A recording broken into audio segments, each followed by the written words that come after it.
સાવરકુંડલામાં શ્રી રામનવમીની ભવ્ય શોભાયાત્રા માટે કાર્યાલયનું ઉદ્ઘાટન। સાવરકુંડલામાં શ્રી રામનવમીની ભવ્ય શોભાયાત્રા માટે કાર્યાલયનું ઉદ્ઘાટન કરવામાં આવ્યું। સાવરકુંડલામાં શ્રી રામ જન્મોત્સવ સમિતિ દ્વારા આયોજિત શ્રી રામનવમીની ભવ્ય શોભાયાત્રાની તૈયારીઓ પૂરજોશમાં ચાલી રહી છે। આ ભવ્ય શોભાયાત્રાના આયોજન માટે કાર્યાલયનું ઉદ્ઘાટન કરવામાં આવ્યું હતું।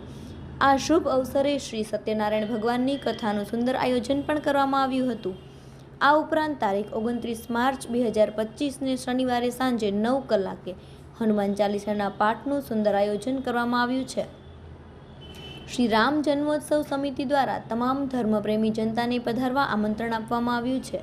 આ શોભાયાત્રા છેલ્લા ઘણા વર્ષોથી નિયમિત રીતે રામનવમીના પવિત્ર દિવસે ભવ્ય અને દિવ્ય રીતે સાવરકુંડલા નગરમાં શોભાયાત્રા કાઢવામાં આવે છે, જેમાં તમામ ધર્મપ્રેમી હજારોની સંખ્યામાં ઉત્સાહભેર જોડાય છે। આ શોભાયાત્રામાં ભગવાન શ્રી રામના જીવનની ઝાંખી દર્શાવતા વિવિધ ફ્લોટ્સ તેમજ વિવિધ સમાજોના ફ્લોટ્સ અને રજવાડી રથ, ડીજે તેમજ વિવિધ ભજન મંડળીઓ, વિવિધ સંસ્થાઓ અને ઢોલ નગારા તાલે ભક્તો રામ ભક્તિમાં લીન થશે।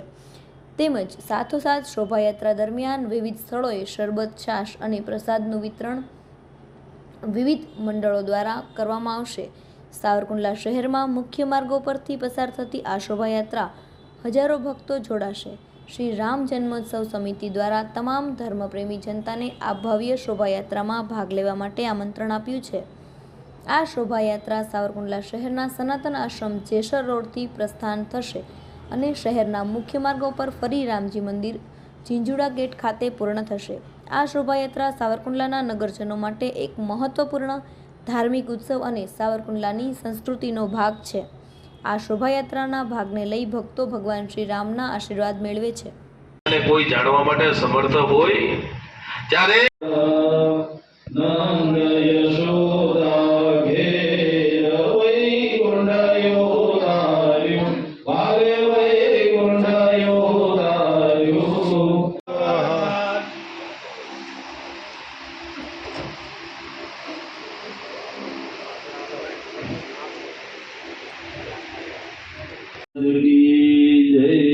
अग्रे स्वस्ति पुण्यवाचन प्रयोगः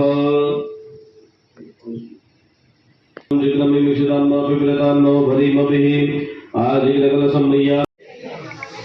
जय सिया राम।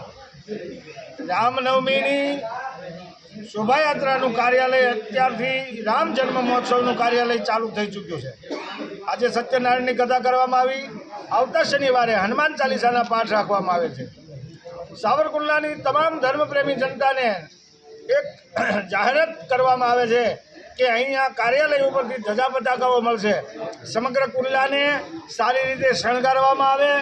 દરેક પોતપોતાના વિસ્તારમાં રસ લઈ અને રામ જન્મ મહોત્સવ નિમિત્તે શણગારે અને દરેક ધર્મપ્રેમીઓ રામનવમીના દિવસે જે શોભાયાત્રા નીકળે એમાં દિલથી બધા જ હાજર રહે, બધા શોભાયાત્રામાં ભળે અને આપણા પરમ કૃપાળુ પરમાત્માના જન્મોત્સવની દિવ્ય ભવ્ય શોભાયાત્રાનું આપણે